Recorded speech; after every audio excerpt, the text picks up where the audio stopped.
ਹਾਂਜੀ, ਮੇਰਾ ਨਾਮ ਅਬਦੁਲ ਅਜ਼ੀਜ਼ ਹੈ। ਹਾਂਜੀ, ਮੇਰੀ ਪੈਦਾਇਸ਼ ਹੈਗੀ ਹੈ ਹਿੰਦੁਸਤਾਨ ਦੀ, ਜਗਰਾਉਂ, ਤਹਿਸੀਲ ਜਗਰਾਉਂ, ਜ਼ਿਲ੍ਹਾ ਲੁਧਿਆਣਾ। ਮੇਰੀ ਤਕਰੀਬਨ 6 ਸਾਲ ਦੀ ਉਮਰ ਸੀ ਜਦੋਂ ਮੈਂ ਉੱਥੋਂ ਆਇਆ। ਮੇਰੇ ਨਾਨਕੇ ਉੱਥੇ ਸੀ ਔਰ ਮੇਰੇ ਦਾਦਕੇ ਜਿਹੜੇ ਸੀ ਉਹ ਇੱਥੇ ਫੈਸਲਾਬਾਦ। 6 ਸਾਲ ਦੀ ਉਮਰ ਤੋਂ ਬਾਅਦ ਮੈਂ ਇੱਥੇ ਆ ਗਿਆ। ਇੱਥੇ ਆ ਕੇ ਤਾਂ ਮੈਂ ਫਿਰ ਸਕੂਲ ਦਾਖਲ ਹੋ ਗਿਆ। ਮੈਂ ਵਾਪਸ ਨਹੀਂ ਗਿਆ ਮੁੜ ਕੇ। ਜਦੋਂ ਫਿਰ ਪਾਰਟੀਸ਼ਨ ਹੋ ਗਿਆ, ਮੈਂ ਉਦੋਂ 6ਵੀਂ ਜਮਾਤ ਪੜ੍ਹਦਾ ਸੀ। ਬਾਅਦ ਦੇ ਵਿੱਚ ਪਾਰਟੀਸ਼ਨ ਹੋਈ, ਸਾਡੇ ਨਾਲ ਹਿੰਦੂ ਸਿੱਖ ਪੜ੍ਹਦੇ ਸੀ ਮੁੰਡੇ, ਜਿਹੜੇ ਕਿ ਸਾਡੇ ਨਾਲ ਰਹਿੰਦੇ ਸੀ, ਸਾਡੇ ਪਿੰਡ ਦੇ ਨੇੜੇ ਤੇੜੇ ਸੀਗੇ। ਅਤੇ ਬਾਅਦ ਦੇ ਵਿੱਚ ਪਾਰਟੀਸ਼ਨ ਹੋ ਗਿਆ, ਉੱਧਰ ਚਲੇ ਗਏ। ਤਾਲੀਮ ਜਾਰੀ ਰੱਖੀ ਜਿਵੇਂ ਸੀ ਥੋੜ੍ਹੀ ਬਹੁਤੀ। ਅਤੇ ਜਦੋਂ ਫਿਰ ਮੈਂ ਮੈਟ੍ਰਿਕ ਕੀਤਾ, ਮੈਟ੍ਰਿਕ ਕਰਨ ਤੋਂ ਬਾਅਦ ਬਾਦ ਸਾਹਿਬ ਕਹਿੰਦੇ ਕਿ ਤੁਸੀਂ ਪੜ੍ਹੋ ਹੋਰ। ਮੈਂ ਕਿਹਾ ਵੀ ਨਹੀਂ, ਮੈਂ ਨਹੀਂ ਪੜ੍ਹਨਾ। ਇੱਕ ਬਾਦ ਸਾਹਿਬ ਮੇਰੇ ਇੱਥੇ ਸੀ ਰਹਿੰਦੇ ਔਰ 1947 'ਚ ਆਏ ਸੀ ਉਹ, ਐਂਡ ਆਫ 47 ਉਹ ਇੱਥੇ ਆਏ ਸੀ। ਅਤੇ ਬਾਹਰ ਉਹਨਾਂ ਨੇ ਫਿਰ ਕੋਸ਼ਿਸ਼ ਕੀਤੀ ਅਤੇ ਮੈਨੂੰ ਪਾਸਪੋਰਟ ਬਣਾ ਦਿੱਤਾ। ਮੈਂ ਉੱਥੋਂ ਜਗਰਾਉਂ ਤੋਂ ਫਿਰ ਵੀ ਪਾਕਿਸਤਾਨ ਦੇ ਵਿੱਚ ਵੀ ਜਗਰਾਉਂ ਸੀ, ਉਹਦੇ ਨਾਂ 'ਤੇ ਨਾਂ ਰੱਖਿਆ ਹੋਇਆ ਸੀ ਉਸ ਪਿੰਡ ਦਾ, 482 ਜਗਰਾਉਂ 482। ਅਤੇ ਬਾਅਦ ਦੇ ਵਿੱਚ ਮੇਰਾ ਖੈਰ ਉਹਨੇ ਪਾਸਪੋਰਟ ਬਣਾ ਦਿੱਤਾ। ਪਾਸਪੋਰਟ ਬਣਾਉਣ ਤੋਂ ਬਾਅਦ ਇੱਥੇ ਆ ਗਏ। ਇੱਥੋਂ ਬਾਈ ਏਅਰ ਉੱਥੋਂ ਕਰਾਚੀ ਤੋਂ ਚਲੇ ਆਪਣੇ ਏਅਰਫੋਰਸ 'ਤੇ ਲੰਡਨ ਆ ਗਏ। ਲੰਡਨ ਆ ਕੇ ਜੀ ਮੈਨੂੰ ਇੱਕ ਆਦਮੀ ਮਿਲ ਪਿਆ ਆਪਣਾ, ਜਿਹੜਾ ਕਿ ਲੰਡਨ ਜਾਣ ਵਾਲਾ ਸੀ। ਉਹਦੇ ਨਾਲ ਥੋੜ੍ਹੀ ਗੱਪਸ਼ਪ ਹੋਈ।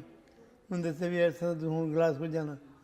ਮੈਂ ਕਿਉਂਕਿ ਇਕੱਲਾ ਹੀ ਸੀਗਾ ਅਤੇ ਮੈਨੂੰ ਉਹਨਾਂ ਨੇ ਉੱਥੇ ਸਟੇਸ਼ਨ 'ਤੇ ਲਾ ਦਿੱਤਾ। ਅਤੇ ਉੱਥੋਂ ਵੀ ਮੈਂ ਰਾਤ ਨੂੰ ਟ੍ਰੇਨ ਲੈ ਕੇ ਅਤੇ ਗਲਾਸਗੋ ਇੱਥੇ ਆ ਗਏ। ਅਤੇ ਮੇਰੇ ਬਾਬਾ ਜੀ ਨੇ ਨੰਬਰ ਦਿੱਤਾ ਟੈਲੀਫੋਨ ਦਾ। ਮੈਂ ਗੋਰੇ ਨੂੰ ਸੰਤਾਂ ਦੇ ਨਾਲ ਹੀ ਦੱਸਿਆ ਵੀ ਮੈਂ ਫੋਨ ਕਰਨਾ। ਅਤੇ ਉਹ ਕਹਿੰਦਾ ਠੀਕ ਹੈ। ਉੱਥੇ ਸੀਨੀਅਰ ਸਟੇਸ਼ਨ ਹੁੰਦਾ ਸੀਗਾ, ਇੱਥੇ ਹੁਣ ਇੱਕ ਵੱਡਾ ਸ਼ੋਪਿੰਗ ਸੈਂਟਰ ਬਣਿਆ ਹੈ। ਅਤੇ ਇੱਥੋਂ ਅਸੀਂ ਟੈਕਸੀ ਲਈ, ਟੈਕਸੀ ਲੈ ਕੇ ਅਤੇ ਮੈਂ ਘਰ ਆ ਗਿਆ ਇੱਥੇ ਅਫਸਰ ਸੀ। ਅਤੇ ਉੱਥੇ ਇੱਕ ਦੋਸਤ ਸੀਗਾ ਬਾਬਾ ਜੀ ਦਾ, ਉਹਨੇ ਮੈਨੂੰ ਰਿਸੀਵ ਕੀਤਾ। ਖੈਰ ਬਸ ਇਸ ਤਰ੍ਹਾਂ ਜੀ ਮੈਂ ਫਿਰ ਇੱਥੇ ਪਹੁੰਚਿਆ। ਅਤੇ ਮੈਂ 19 ਦੀ ਮੇਰੇ 19 ਸਾਲ ਦੀ ਉਮਰ ਸੀ ਮੇਰੀ ਜਦੋਂ ਮੈਂ ਇੱਥੇ ਆਇਆ। ਅਤੇ ਇੱਥੇ ਸਾਰੇ ਲੋਕ ਮੋਸਟਲੀ ਉਦੋਂ ਪੈਡਲਿੰਗ ਦਾ ਕੰਮ ਕਰਦੇ ਸੀ, ਕੱਪੜਾ ਵੇਚਣ ਦਾ, ਡੋਰ ਟੂ ਡੋਰ। ਅਤੇ ਮੈਨੇ ਵੀ ਉਹੀ ਸ਼ੁਰੂ ਕੀਤਾ, ਵਾਲ ਸਾਹਿਬ ਵੀ ਉਹੀ ਕਰਦੇ। ਮੈਂ ਉਹ ਤਕਰੀਬਨ 3 ਸਾਲ ਕੀਤਾ। 3 ਸਾਲ ਕਰਨ ਤੋਂ ਬਾਅਦ ਮੈਂ ਥੋੜ੍ਹਾ ਜਿਹਾ ਫੀਡ ਅਪ ਹੋ ਗਿਆ ਸੀ ਕਿ ਵੀ ਮੈਂ ਜੋਬ ਚੇਂਜ ਕਰਾਂ। ਅਤੇ ਮੈਂ ਟਰਾਂਸਪੋਰਟ ਚਲਾ ਗਿਆ। ਟਰਾਂਸਪੋਰਟ ਜਾ ਕੇ ਜੀ 1 ਸਾਲ ਕੀਤਾ ਕੰਡਕਟਿੰਗ। ਫਿਰ ਮੈਂ ਕੋਈ 10 ਸਾਲ ਕੀਤੀ ਡਰਾਈਵਿੰਗ ਗਲਾਸਗੋ ਕਾਰਪੋਰੇਸ਼ਨ 'ਚ। ਅਤੇ ਫਿਰ ਉਹਨੂੰ ਮੈਂ ਛੱਡਿਆ ਤਕਰੀਬਨ ਸੰਨ 70 'ਚ। ਫਿਰ ਮੈਂ ਬਿਜ਼ਨਸ ਚਲਾ ਗਿਆ, ਦੁਕਾਨ ਲੈ ਲਈ। ਦੁਕਾਨ ਫਿਰ ਕੀਤੀ ਤਕਰੀਬਨ 95 ਤਾਈਂ। ਔਰ ਫਿਰ ਹੋਰ ਦੁਕਾਨ ਲੈ ਲਈ ਉਹਦੇ ਬਾਅਦ 'ਚ, ਜਿਹਦੇ ਨਾਲ ਕਿ ਨਿਊਜ਼ ਏਜੰਟ, ਜਿਹੜੀ ਕਿ ਮੈਂ ਫਿਰ ਉਹ ਆਪਣੀ ਰਿਟਾਇਰਮੈਂਟ 'ਤੇ ਕੀਤੀ। ਉਸ ਤੋਂ ਬਾਅਦ ਬੱਚੇ ਉੱਠ ਖੜੇ ਵੱਡੇ ਹੋ ਗਏ, ਉਹਨਾਂ ਨੇ ਫਿਰ ਉਹ ਟੇਕ ਓਵਰ ਕਰ ਲਈ। ਮੈਂ ਵੀ ਨਾਲ ਉਹਨਾਂ ਦੇ ਕੰਮ ਕਰਦਾ ਰਿਹਾ, ਉਹ ਵੀ ਕਰਦੇ ਰਹੇ। ਇਸ ਤਰ੍ਹਾਂ ਫਿਰ ਆਪਣੀ ਜ਼ਿੰਦਗੀ ਗੁਜ਼ਾਰੀ। ਫਿਰ ਮੈਂ ਰਿਟਾਇਰ ਹੋਣ ਦੀ ਏਜ ਆ ਗਈ। ਰਿਟਾਇਰ ਹੋਣ ਤੋਂ ਬਾਅਦ ਫਿਰ ਮੈਂ ਫਾਰਗ ਹੋ ਗਿਆ, ਬੱਚਿਆਂ ਨੇ ਆਪਦਾ ਕੰਮ ਕਾਰ ਸ਼ੁਰੂ ਕਰ ਦਿੱਤਾ। ਇਸ ਤਰ੍ਹਾਂ ਜੀ ਇੱਥੇ ਮੇਰੀ ਲਾਈਫ ਗੁਜ਼ਰੀ। ਬਸ ਜਦੋਂ ਇੱਥੇ ਆਏ ਹਾਂ, ਲੋਕਾਂ ਦੇ ਨਾਲ ਫਿਰ ਥੋੜ੍ਹੀ ਬਹੁਤੀ ਹੋਈ ਵਾਕਫੀਅਤ। ਇੰਗਲਿਸ਼ ਆਉਂਦੀ ਕੋਈ ਨਹੀਂ ਸੀ, ਪੜ੍ਹੀ ਸੀ ਲੇਕਿਨ ਅਨਪੜ੍ਹਾਂ ਵਰਗੀ, ਕਿਉਂ ਬੋਲ ਚਾਲ ਤਾਂ ਨਹੀਂ ਸੀ ਹੈ।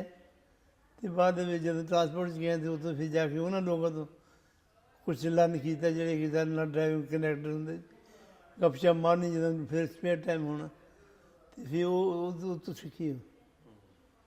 ਅਤੇ ਬਾਹਰ ਆਪਦੇ ਗੁਜ਼ਾਰੇ ਜੋਗੀ ਪੜ੍ਹ ਲਿਖ ਲਿਆ। ਅਤੇ ਇਸ ਤਰ੍ਹਾਂ ਜੀ ਅਸੀਂ ਗੁਜ਼ਾਰਾ ਕੀਤਾ। ਇੱਥੇ ਆ ਕੇ ਉਹਦੇ ਗਣਤ ਨਾਲ ਵੀ ਪਹਿਲੀ ਜੋਬ 3 ਸਾਲ ਕੀਤੀ, ਜਿਹਦੇ ਨਾਲ ਲੋਕਾਂ ਦੇ ਡੋਰ ਟੂ ਡੋਰ ਜਾਂਦੇ ਸੀ। ਥੋੜ੍ਹੀ ਬਹੁਤੀ ਇੰਗਲਿਸ਼ ਪਿਕਅਪ ਕੀਤੀ ਉੱਦਾਂ, ਲੇਕਿਨ ਉਨੀ ਨਹੀਂ। ਵੀ ਜਦੋਂ ਟਰਾਂਸਪੋਰਟ 'ਤੇ ਮੈਂ ਚਲਾ ਗਿਆ ਉਹ ਫਿਰ ਉਹਨਾਂ ਨਾਲ ਗੱਪਸ਼ਪ ਗੋਰਿਆਂ ਦੇ ਨਾਲ ਜ਼ਿਆਦਾ ਹੋ ਗਈ। ਜਦੋਂ ਸਪੇਅਰ ਟਾਈਮ ਹੋਣਾ ਤਾਂ ਗੱਪਸ਼ਪ ਹੋਣੀ, ਕੁਝ ਲਰਨ ਕਰਨ ਦੀ ਤੇ ਆਪਣੀ ਚਾਹਨਾ ਸੀ, ਕੁਝ ਜ਼ਰੂਰਤ ਵੀ ਸੀ ਉਹਦੀ, ਅਤੇ ਉਹ ਕਰਨ ਤੋਂ ਬਾਅਦ ਥੋੜ੍ਹਾ ਬਹੁਤ ਪੜ੍ਹਿਆ ਸਿੱਖਿਆ। ਅਤੇ ਲੇਕਿਨ ਅੱਛੇ ਲੋਕ ਨੋਬਾਡੀ ਸੀਗੇ, ਲੇਕਿਨ ਨਫ਼ਰਤ ਵੀ ਕਰਦੇ ਸੀ। ਕਈ ਲੋਕ ਸੀਗੇ ਬੜੇ ਜੈਲ ਸੀ। ਲੇਕਿਨ ਇਹ ਹੈਗਾ ਕਿ ਵੀ ਤੁਹਾਨੂੰ ਪਤਾ ਕਿ ਹਰ ਦੁਨੀਆ ਦੇ ਵਿੱਚ ਹਰ ਜਗ੍ਹਾ ਦੇ ਲੋਕ ਸਾਰੇ ਅੱਛੇ ਵੀ ਨਹੀਂ ਹੁੰਦੇ, ਬੁਰੇ ਵੀ ਨਹੀਂ ਹੁੰਦੇ। ਲੇਕਿਨ ਨੋਬਾਡ ਸੀਗੇ ਸਕਾਟਿਸ਼ ਲੋਕ ਜਿਹੜੇ ਸੀਗੇ, ਇਹਦੇ ਨਾਲ ਮੋਰ ਸੀਗੇ, ਤੁਸੀਂ ਕਹਿ ਲਓ ਕਿ ਹੈਲਪਫੁਲ ਸੀਗੇ। ਕਈ ਲੋਕ ਬੜੇ ਅੱਛੇ ਸੀਗੇ, ਤੁਹਾਡੇ ਨਾਲ ਪਿਆਰ ਮੁਹੱਬਤ ਵੀ ਕਰਦੇ ਸੀ, ਦੋਸਤੀ ਵੀ ਰੱਖਦੇ ਸੀ। ਅਤੇ ਇੰਗਲੈਂਡ ਗਏ ਨਹੀਂ, ਨਾ ਰਹੇ ਉੱਥੇ, ਨਾ ਉੱਥੇ ਕੰਮ ਕੀਤਾ। ਇਸ ਵਾਸਤੇ ਉਹਨਾਂ ਦਾ ਪਤਾ ਹੀ ਕੋਈ ਨਹੀਂ ਹੈਗਾ। ਵੈਸੇ ਉੱਧਰ ਸੁਣਦੇ ਸੀ ਉਹਨਾਂ ਤੋਂ ਵੀ ਬੜੇ ਮਗਰੂਰ ਟਾਈਪ ਆਦਮੀ ਹੈ। ਇੰਗਲਿਸ਼ ਜਿਹੜੇ ਸਕੋਟਿਸ਼ ਦੇ ਬਗੈਰ ਸਕੋਟਿਸ਼ ਨਾਲੋਂ ਮੁਖਤਲਿਫ, ਲੇਕਿਨ ਇਹ ਲੋਕ ਵੀ ਅੱਛੇ ਸੀ। ਤਬਦੀਲੀਆਂ ਤਾਂ ਦੇਖੋ ਜੀ ਜ਼ਿਆਦਾਤਰ ਤਾਂ ਹੋਈਆਂ ਬਹੁਤ ਦੇਰ ਬਾਅਦ, ਆਦਿ ਕਿ ਹੁਣ ਅੱਜ ਤੱਕ ਪਿਛਲੇ 10 ਸਾਲ ਤੋਂ ਬਾਅਦ ਜਿਹੜੀ ਹੈ, ਪਹਿਲਾਂ ਜਿਹੜੀ 10 ਸਾਲ ਤੋਂ ਇੱਥੇ ਜ਼ਿਆਦਾ ਬਿਲਡਿੰਗਾਂ ਨਵੀਆਂ ਬਣ ਗਈਆਂ, ਰੋਡਾਂ ਨਵੀਆਂ ਬਣ ਗਈਆਂ, ਔਰ ਟ੍ਰੈਫਿਕ ਦਾ ਇੰਤਜ਼ਾਮਾਤ ਜਿਹੜੇ ਉਹ ਬੜੇ ਬਦਲ ਗਏ। ਪਹਿਲਾਂ ਬੜੇ ਸਿੰਪਲ ਹੁੰਦੇ ਸੀ, ਮਤਲਬ ਕੋਈ ਵਨ ਵੇ ਸਟਰੀਟ ਨਹੀਂ ਸੀ ਹੁੰਦੀ, ਕੋਈ ਕੁਛ ਨਹੀਂ ਸੀ ਹੁੰਦਾ ਕਿ ਆਮ ਤੁਸੀਂ ਜਿਸ ਤਰ੍ਹਾਂ ਮਰਜ਼ੀ ਤੁਰੇ ਫਿਰੋ। ਲੇਕਿਨ ਹੁਣ ਤਾਂ ਇੰਨੀ ਪਾਬੰਦੀਆਂ ਆ ਗਈਆਂ ਕਿ ਜਗ੍ਹਾ ਤੋਂ ਇੱਕ ਜਗ੍ਹਾ 2 ਸਾਲ ਨਾ ਜਾਓ ਤਾਂ ਨਵੀਂ ਜਗ੍ਹਾ ਬਣੀ। ਤਬਦੀਲੀਆਂ ਕਾਫੀ ਆਈਆਂ ਇੱਥੇ, ਖਾਸ ਤੌਰ 'ਤੇ ਟਨਲ ਬਣਾਇਆ ਇਹਨਾਂ ਨੇ 1959-60 ਸ਼ੁਰੂ ਕੀਤਾ ਜੀ। ਮੈਂ ਉਦੋਂ ਬੱਸਾਂ 'ਚ ਕੰਮ ਕਰਦਾ ਹੁੰਦਾ ਸੀ, ਅਤੇ ਪਤਾ ਲੱਗਾ ਜੀ ਵੀ ਇਹ ਟਨਲ ਬਣਾ ਰਹੇ ਆ ਅੰਡਰ ਕਲਾਈਡ, ਅਤੇ ਇਹ ਬੜੀ ਵੱਡੀ ਤਬਦੀਲੀ ਸੀ ਸਾਡੇ ਲਈ। ਲੋਕ ਜੀ ਮੇਰਾ ਕੰਮਕਾਰ ਜਿਹੜਾ ਹੈਗਾ ਇਹ ਮਿਹਨਤ ਦਾ ਕੰਮ, ਲੌਂਗਰ ਆਵਰ कर देते हैं। सुबह से जाकर टाइम से खोलनी दुकान 9 बजे, रात में 8-9 बजे बंद करनी, और मतलब कि प्रॉपरली टाइम देना उन्होंने, और अपने शॉप का टाइम भी देना, और दूसरा उन्होंने एंटरटेनमेंट भी देनी। गलबात कोई गपशप भी हो जानी, ਤੁਸੀਂ ਕਿੱਥੋਂ ਆਏ ਆ, ਕਿੱਦਾਂ ਆਏ ਸੀਗੇ। ਇਹ ਵੀ ਗੱਲ ਥੋੜ੍ਹੀ ਬਹੁਤੀ ਅੰਗਰੇਜ਼ੀ ਆਉਣ ਲੱਗ ਗਈ ਨਾ ਫਿਰ। ਅਤੇ ਕੰਮ ਜਿਹੜਾ ਹੈਗਾ ਇਹ ਹਾਰਡ ਵਰਕ ਹੈ ਜੀ, ਜਿਹੜਾ ਕਿ ਬਹੁਤ ਕਰਨਾ ਪੈਂਦਾ ਪੈਸੇ ਦੀ ਖਾਤਰ। ਤਕਰੀਬਨ ਤੁਸੀਂ ਕਹਿ ਲਓ ਕਿ 12 ਘੰਟੇ ਦੀ ਸ਼ਿਫਟ ਹੁੰਦੀ ਜੀ।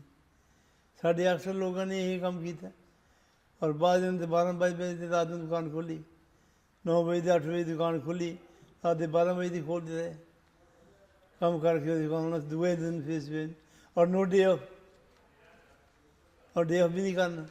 ਹਲੜੇ ਦਾ ਸਵਾਦ ਹੀ ਪੈਦਾ ਨਹੀਂ ਹੁੰਦਾ ਕਿ ਵੀ ਹਲੜੇ ਚਲੇ ਜਾ। ਉਸ ਇਹੀ ਸੀਗਾ ਜੀ, ਫਿਲਮਾਂ ਲੱਗਦੀਆਂ ਨਹੀਂ ਸੀ ਇੱਥੇ, 2 ਆਪਣੇ ਹਿੰਦੂ ਵੀ ਔਰ ਸਿੱਖ ਵੀ ਲਾਉਣ ਲੱਗ ਗਏ ਸੀਗੇ। ਸੰਡੇ ਐਵਰੀ ਸੰਡੇ ਪਿਕਚਰ ਲੱਗਦੀ ਸੀ, ਅਤੇ ਉਹ ਦੇਖ ਲੈਂਦੇ ਸੀਗੇ।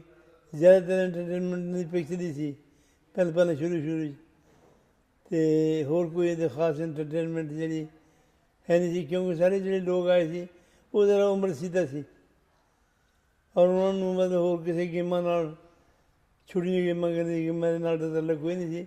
ਬਸ ਸਿਨੇਮਾ ਦੇਖ ਲੈਂਦੇ ਸੀਗੇ ਹਫ਼ਤੇ ਦਾ ਹਫ਼ਤੇ, ਹੋਰ ਕੋਈ ਐਂਟਰਟੇਨਮੈਂਟ ਜਾਂ ਗੱਪਸ਼ਪ ਮਾਰਨੀ, ਇੱਕ ਦੂਜੇ ਦੇ ਵਿਜ਼ਿਟ ਕਰਨਾ। ਸੋ ਲੋਕ ਇਕੱਠੇ ਰਹਿੰਦੇ ਹੁੰਦੇ ਸੀ, 3-3, 4-4, 5-5, 6-6 ਆਦਮੀ ਇਹ ਘਰ ਦੇ ਵਿੱਚ ਰਹਿੰਦੇ ਸੀ, ਅਕੋਰਡਿੰਗ ਟੂ ਦਾ ਹਾਊਸ। ਜਿਸ ਤਰ੍ਹਾਂ ਵੀ ਘਰ ਹੈਗਾ ਵੱਡਾ ਛੋਟਾ, ਉਹਦੇ ਜਿੰਨੇ ਆਦਮੀ ਹੋਣ ਉਹਨਾਂ ਨੇ ਤਾਸ਼ ਖੇਡਣੀ ਜਾਂ ਹੋਰ ਕੋਈ ਗੱਪਸ਼ਪ ਮਾਰ, ਗੈਦਰਿੰਗ ਹੁੰਦੀ ਸੀ ਉਹਨਾਂ ਦੀ, ਅਤੇ ਹੋਰ ਉਹਨਾਂ ਦੀ ਐਂਟਰਟੇਨਮੈਂਟ ਕੋਈ ਖਾਸ ਕੋਈ ਨਹੀਂ ਸੀ। ਨਹੀਂ ਜੀ, ਹੁਣ ਤਾਂ ਇਹ ਹੈ ਕਿ ਫੈਮਲੀਜ਼ ਆ ਗਈਆਂ ਨਾ।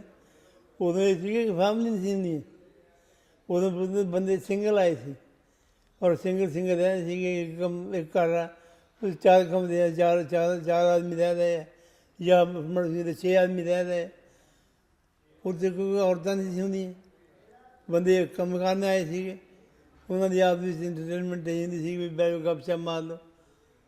ਅਤੇ ਫੈਮਲੀ ਜਿਹੜੀ ਸੀਗੀਆਂ ਉਹ ਫੈਮਲੀਆਂ ਨਹੀਂ ਸੀ ਕਹਿ ਸਕਦੇ, ਤੁਸੀਂ ਕਹਿ ਸਕਦੇ ਵੀ ਗੈਦਰਿੰਗ ਸੀ ਆਦਮੀ ਰਹਿਣ ਦੀ, ਅਤੇ ਉਹ ਰਹਿ ਰਹੇ ਸੀਗੇ ਲਹਿਦਾ ਆਦਮੀ ਫਿਰ ਇਹ ਕੋਈ ਤਕਰੀਬਨ ਮੇਰਾ ਖਿਆਲ ਆ ਵੀ 60 ਤੋਂ ਬਾਅਦ ਜੇ ਫਿਰ ਫਾਮਦੀਆਂ ਆਉਣੀ ਸ਼ੁਰੂ ਹੋ ਗਈਆਂ ਅਤੇ ਉਹਦੇ ਨਾਲ ਇਹ ਵੀ ਉਹਨਾਂ ਲੋਕਾਂ ਦੇ ਆਪਦੇ ਘਰ ਲੈ ਲਏ, ਫਾਮਦੀ ਹੋ ਗਈ, ਬੱਚੇ ਹੋ ਗਏ, ਫਿਰ ਉਹ ਤੋਂ ਸੈਪਰੇਟ ਹੋ ਗਏ।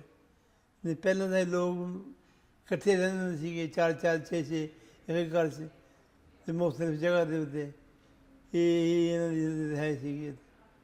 ਹੁਣ ਤਾਂ ਜੀ ਜ਼ਮੀਨ ਅਸਮਾਨ ਦਾ ਫਰਕ ਹੈ। ਉਦੋਂ ਤਾਂ ਮਸਜਿਦ ਖੁੱਲ੍ਹਦੀ ਸੀ ਜੁਮੇ ਵਾਲੇ ਦਿਨ ਅਤੇ 3 ਨਮਾਜ਼ੀ ਹੁੰਦੇ ਸੀ। ਸੁਣਨ 'ਚ ਆਇਆ ਸੀ ਮੇਰੇ ਵੀ 3 ਨਮਾਜ਼ੀ ਹੁੰਦੇ ਸੀਗੇ, ਇੱਕ ਇਮਾਮ ਅਤੇ 2 ਮੁਕਤਦੀ, ਅਤੇ ਜੁਮੇ ਵਾਲੇ ਦਿਨ ਖੋਲ੍ਹਣੀ ਮਸਜਿਦ ਬਸ। ਅਤੇ ਉਦੋਂ ਨਮਾਜ਼ ਦਾ ਇੰਤਜ਼ਾਮ ਬਹੁਤ ਘੱਟ ਸੀਗਾ, ਬਿਲਕੁਲ ਕੋਈ ਨਹੀਂ ਸੀਗਾ। ਅਤੇ ਹੁਣ ਤਾਂ ਜੀ ਉਹਦੇ ਕਾਰਨ ਤਾਂ ਮਸਜਿਦਾਂ ਹੀ ਮਾਸ਼ਾਅੱਲਾ 8-10 ਤਾਂ ਮਸਜਿਦਾਂ ਹੈਗੀਆਂ ਗਲਾਸਗੋ 'ਚ। ਅਤੇ ਹੁਣ ਤਾਂ ਜੁਮੇ ਦੇ ਕਹਿੰਦੇ ਤਾਂ ਵੱਡੀ ਮਸਜਿਦ ਜਗ੍ਹਾ ਨਹੀਂ ਮਿਲਦੀ। ਅਤੇ ਹੁਣ ਲੋਕਾਂ ਦਾ ਰੁਝਾਨ ਜਿਹੜਾ ਬਹੁਤ ਹੈ, ਉਦੋਂ ਹੈ ਨਹੀਂ ਸੀ। ਉਦੋਂ ਤਾਂ ਇਹ ਪਤਾ ਲੱਗਦਾ ਸੀ ਵੀ ਰੋਜ਼ੇ ਲੰਘ ਗਏ, ਰੋਜ਼ੇ ਲੰਘਣ ਤੋਂ ਪਤਾ ਲੱਗਦਾ ਵੀ ਈਦ ਵੀ ਲੰਘ ਗਈ। ਪਤਾ ਹੀ ਨਹੀਂ ਹੈ ਵੀ ਉਹ ਆਈ ਕਦੋਂ ਸੀ, ਗਈ ਕਦੋਂ। ਲੋਕਾਂ ਦਾ ਇੰਟਰਸਟ ਮਜ਼ਹਬ ਵੱਲ ਬਹੁਤ ਘੱਟ ਸੀਗਾ। ਫਿਰ ਹੌਲੀ ਜਮਾਤਾਂ ਤਬਲੀਗੀ ਜਮਾਤਾਂ ਆਉਣ ਲੱਗ ਗਈਆਂ। ਉਹਨਾਂ ਨੇ ਫਿਰ ਉਹਨਾਂ ਨੂੰ ਲੋਕਾਂ ਨੂੰ ਖਿੱਚਿਆ ਘਰਾਂ 'ਚੋਂ ਵੀ ਆਓ, ਵੀ ਬਾਹਰ ਆਓ, ਤੁਸੀਂ ਬਾਹਰ ਨਿਕਲੋ, ਅੱਲਾ ਤੇ ਅੱਲਾ ਰਸੂਲ ਦੀ ਗੱਲ ਕਰੀਏ, ਕੰਮ ਕਰੀਏ, ਨਮਾਜ਼ਾਂ ਇਕੱਠੀਆਂ ਪੜ੍ਹਾਂਗੇ। ਉਹਨਾਂ ਦੇ ਨਾਲ ਫਿਰ ਰੁਝਾਨ ਹੋ ਗਿਆ ਕਿ ਲੋਕਾਂ ਦੀ ਜਿਹੜੀ ਸਰਕੂਲੇਸ਼ਨ ਸੀ ਨਾ ਉਹ ਵੱਧ ਗਈ। ਨਹੀਂ ਦੂਰ ਜਿਹੜਾ ਜੀ 2 ਤਰੀਕੇ ਹੈ ਅਤੇ ਮੇਰੀ ਸਮਝ ਆਉਂਦੇ ਹੈ। ਜਿਹੜਾ ਕਹਿੰਦੇ ਕਿ ਬੱਚਿਆਂ ਨੂੰ ਅਸੀਂ ਜ਼ਾਇਆ ਕਰਤਾ, ਮਤਲਬ ਜੇ ਉਹਨਾਂ ਨੂੰ ਕੋਈ ਇੱਥੇ ਨਹੀਂ ਮਿਲਿਆ, ਮਜ਼ਹਬੀ ਤੌਰ 'ਤੇ ਹੁਣ ਮਿਲਿਆ, ਲੇਕਿਨ ਉਹਨਾਂ ਦਾ ਪੜ੍ਹਨ ਦਾ ਮਕਸਦ ਕੋਈ ਖ਼ਾਸ ਨਹੀਂ ਨਿਕਲਿਆ, ਕਿਉਂਕਿ ਪੜ੍ਹ ਕੇ ਛੱਡਦਾ ਉਹਨਾਂ ਨੇ, ਅਮਲ ਕੋਈ ਨਹੀਂ ਹੈਗਾ, ਜਾਂ ਤਰੱਕੀ ਕੋਈ ਨਹੀਂ ਹੈ, ਨਮਾਜ਼ੀ ਨਹੀਂ ਬਣੇ। ਕੁਰਾਨ ਹਕੀਮ ਜ਼ਰੂਰ ਪੜ੍ਹਿਆ ਅੱਜ ਕੱਲ੍ਹ, ਲੇਕਿਨ ਉਹਦੇ ਤੋਂ ਉਹਨਾਂ ਨੇ ਪੜ੍ਹ ਕੇ ਰੱਖ ਦਿੱਤਾ, ਯਾਨੀ ਬਾਅਮਲ ਨਹੀਂ ਹੋਏ। ਅਤੇ ਜਿੱਥੋਂ ਤੱਕ ਹੈਗਾ ਆਪਣੇ ਖਰਚੇ ਦਾ ਤਲਕ, ਉਹ ਆਪਣਾ ਖਰਚਾ ਜਿਹੜਾ ਪਾਕਿਸਤਾਨ ਦਾ ਉਹ ਉਹਨਾਂ ਨੇ ਨਹੀਂ ਅਪਣਾਇਆ, ਨਾ ਅਪਣਾ ਸਕਦੇ ਹੀ ਹੈ, ਕਿਉਂਕਿ ਉਹਨਾਂ ਦਾ ਕਸੂਰ ਉਹ ਕਦੇ ਗਏ ਹੀ ਨਹੀਂ, ਬਹੁਤ ਘੱਟ ਗਏ ਪਾਕਿਸਤਾਨ 'ਚ। 2 ਮਹੀਨੇ ਰਹੇ, 3 ਮਹੀਨੇ ਰਹੇ, ਇਹਨੇ ਦੇ ਵਿੱਚ ਕੋਈ ਲੜਨ ਤਾਂ ਨਹੀਂ ਕਰ ਸਕਦਾ ਆਦਮੀ ਕਿ ਆਪਣੇ ਖਰਚੇ ਨੂੰ ਸਮਝ ਸਕੇ ਉੱਥੇ ਦੇ। ਉਹ ਤਾਂ ਇਹ ਜਿੱਥੇ ਰਹਿੰਦੇ ਆ ਇੱਥੇ ਦਾ ਖਰਚਾ ਉਹਨਾਂ ਨੇ ਅਪਣਾਇਆ, ਜ਼ਰੂਰ ਅਪਣਾਇਆ, ਔਰ ਆਵਾਜ਼ਗੀ ਵੀ ਆਈ, ਅੱਲਾ ਰਹਿਮ ਕਰੇ। ਨਹੀਂ ਹੁਣ ਦੇ ਜਿਹੜੀ ਫੈਸਿਲਿਟੀਜ਼ ਹਨ ਭਾਈ, ਪਾਕਿਸਤਾਨ ਦੇ ਰਹਿਣ 'ਚ ਇੱਥੇ ਜ਼ਮੀਨ ਅਸਮਾਨ ਦਾ ਫਰਕ ਹੈ। ਕਿਉਂਕਿ ਜੋ ਇੱਥੇ ਤੁਹਾਨੂੰ ਅਸੂਲ ਮਿਲਦੇ ਆ ਰਹਿਣ ਦੇ ਔਰ ਕਾਰੋਬਾਰ ਕਰਨ ਦੇ, ਉਹ ਸਾਡੇ ਮੁਲਕ 'ਚ ਨਹੀਂ ਹੈ। ਸਾਡੇ ਉਹਦੇ ਮੁਲਕ ਵਿੱਚ ਜ਼ਿਆਦਾਤਰ ਗਲਤ ਬਿਆਨੀ ਔਰ ਆਪਣਾ ਮਤਲਬ ਦੀ ਗੱਲ ਕਰਨੀ, ਇਹਨਾਂ ਚੀਜ਼ਾਂ ਜ਼ਿਆਦਾਤਰ ਲੋਕ ਦੇਖਦੇ ਆ। ਲੇਕਿਨ ਇੱਥੇ ਹੈ ਕਿ ਬਾਸੂਲ ਜਾਂਦੇ ਤੁਸੀਂ, ਬੱਸ ਜਾਂਦੇ ਤਾਂ ਟਿਕਟ ਲੈ ਕੇ ਜਾਂਦੇ, ਕਿਉਂ ਲੱਗਾ ਆ, ਤੁਸੀਂ ਜੰਪ ਨਹੀਂ ਕਰਦੇ। ਕੋਈ ਚੀਜ਼ ਲੈਂਦੇ ਤਾਂ ਤੁਸੀਂ ਆਪਣੀ ਬਾਸੂਲ ਨਾਲ ਲੈ ਲੈਂਦੇ ਆ। ਸਾਡੇ ਤਾਂ ਉਹਦੇ 'ਚ ਪਾ ਕੋਈ ਹੁੰਦਾ, ਦੱਸਦੇ ਕੁਛ ਹੈ, ਲੈਂਦੇ ਕੁਛ ਹੈ। ਅਤੇ ਇੱਥੇ ਉਹ ਚੀਜ਼ਾਂ ਹੈ ਨਹੀਂ। ਇੱਥੇ ਤਾਂ ਹੈ ਕਿ ਫੈਸਿਲਿਟੀ ਬਹੁਤ ਹੈ, ਮੈਡੀਕਲ ਦੀ ਵਧੀਆ ਫੈਸਿਲਿਟੀਜ਼ ਹੈਗੀ ਹੈ ਜੀ।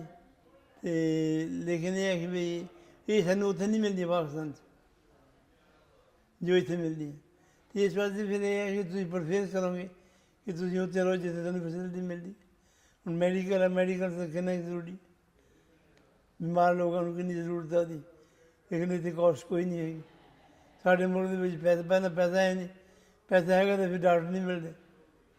ਬੱਚਿਆਂ ਦਾ ਜੀ ਬਸ ਇਹੀ ਹੈ ਕਿ ਆਪਣੇ ਦੀਨ 'ਤੇ ਚੱਲੋ, ਨਮਾਜ਼ ਪੜ੍ਹੋ, ਅਮਲ ਕਰੋ, ਅੱਛਾ ਕਰੋ, ਈਮਾਨਦਾਰੀ ਨਾਲ ਜ਼ਿੰਦਗੀ ਗੁਜ਼ਾਰੋ, ਹਾਰਡ ਵਰਕ ਕਰੋ। ਇਹ ਜਿਹੜਾ ਹੈਗਾ ਇਹੀ ਇੱਕ ਨਸੀਹਤ ਹੈ ਕਿ ਵੀ ਇਹਦੇ ਨਾਲ ਤੁਸੀਂ ਸਕਸੈਸ ਹੋ, ਵਰਨਾ ਸਕਸੈਸ ਹੋਣਾ ਬਹੁਤ ਮੁਸ਼ਕਿਲ ਹੈ।